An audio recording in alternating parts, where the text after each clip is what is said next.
Socialism versus the welfare state.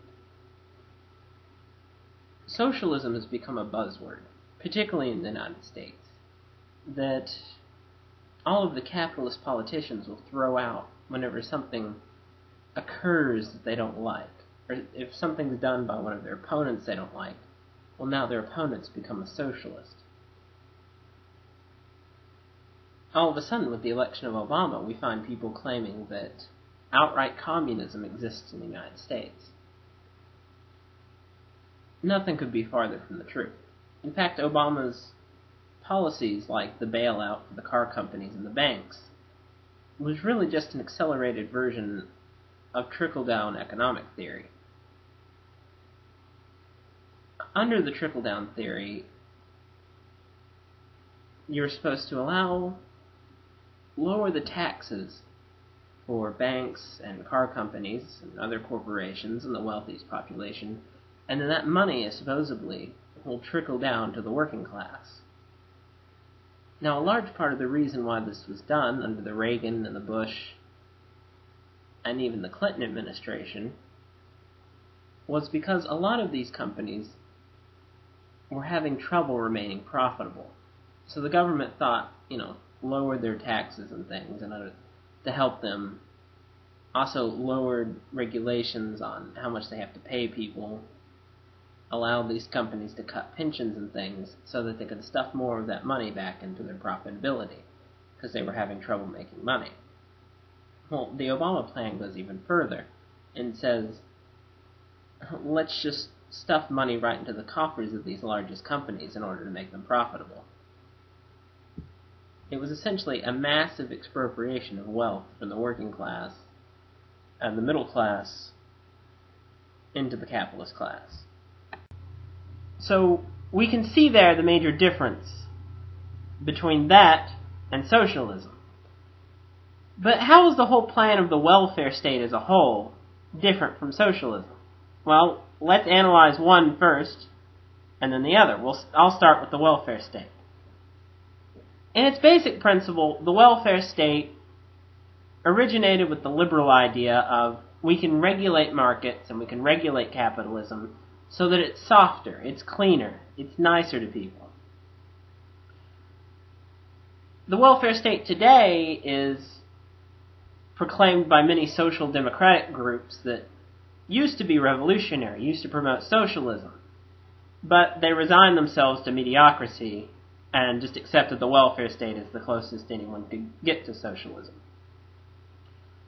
Basically, the welfare state it's capitalism. That's the first thing you need to understand, is capitalism isn't abolished under the welfare state. Essentially, it is that the government will keep control of some major means of production and public infrastructure,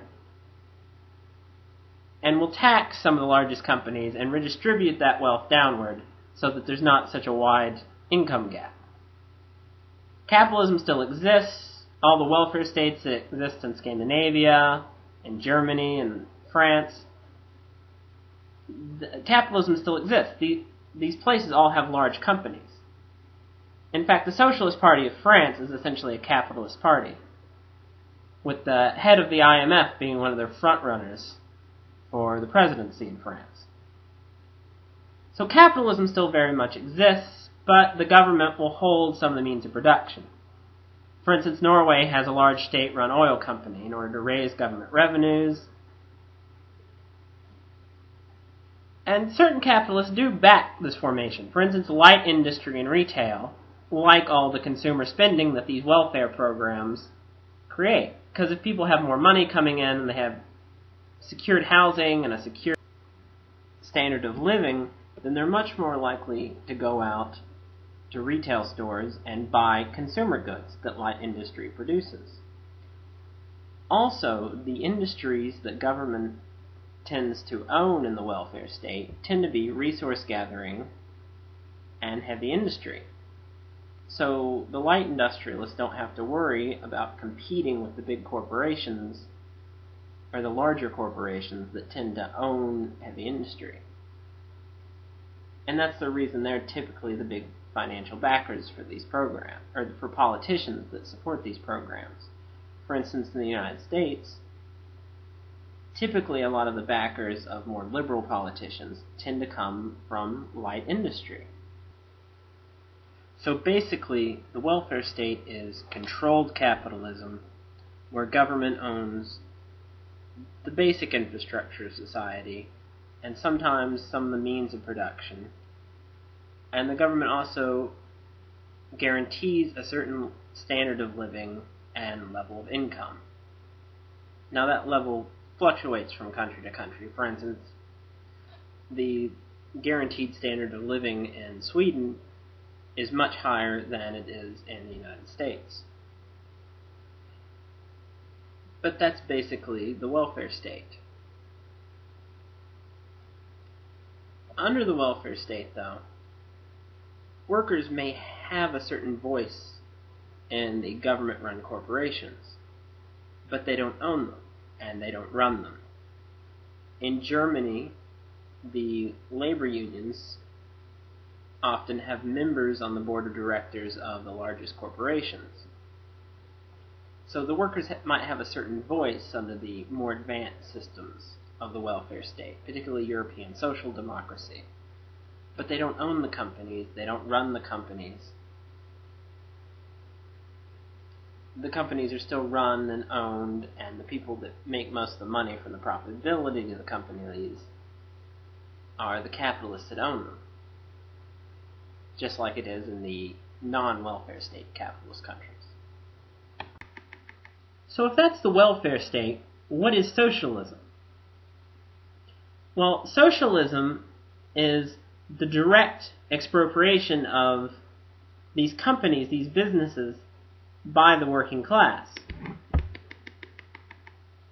The ownership of these companies is taken away from the capitalists altogether. It's not that they have to pay taxes or allow unions to have a voice in their corporation.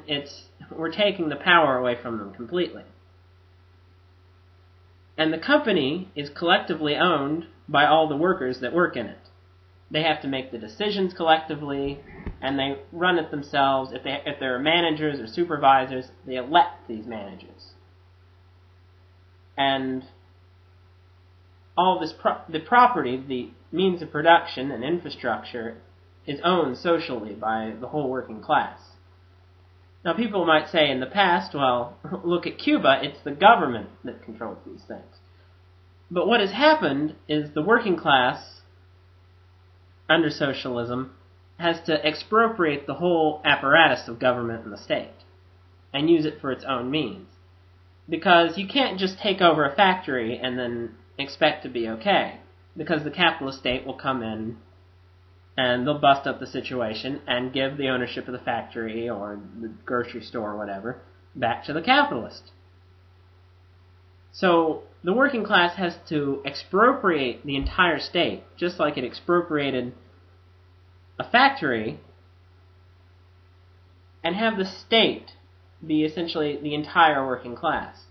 In other words, there has to be mechanisms of democratic control. There are neighborhood committees, and there are factory committees, and like in Cuba and in the Burkina Faso revolution, there are the committees for the defense of the revolution. There are apparatuses for which the entire state has been socialized amongst the working class. As you can see, this would be very different from the welfare state.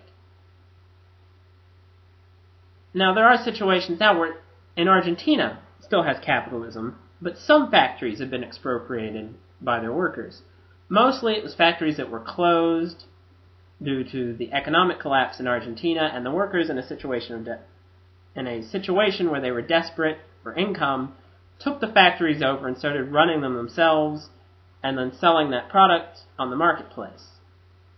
The problem is, essentially, they've been reduced to essentially begging the capitalist state for support. They have to go to judges and go to courts that are representative of the largest capitalists of the country and ask them to support their movement because these factories had already been abandoned.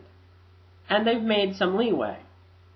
But eventually it will come down to the point that they'll either have to take over the state as a whole, or the largest capitalists will crush their movement.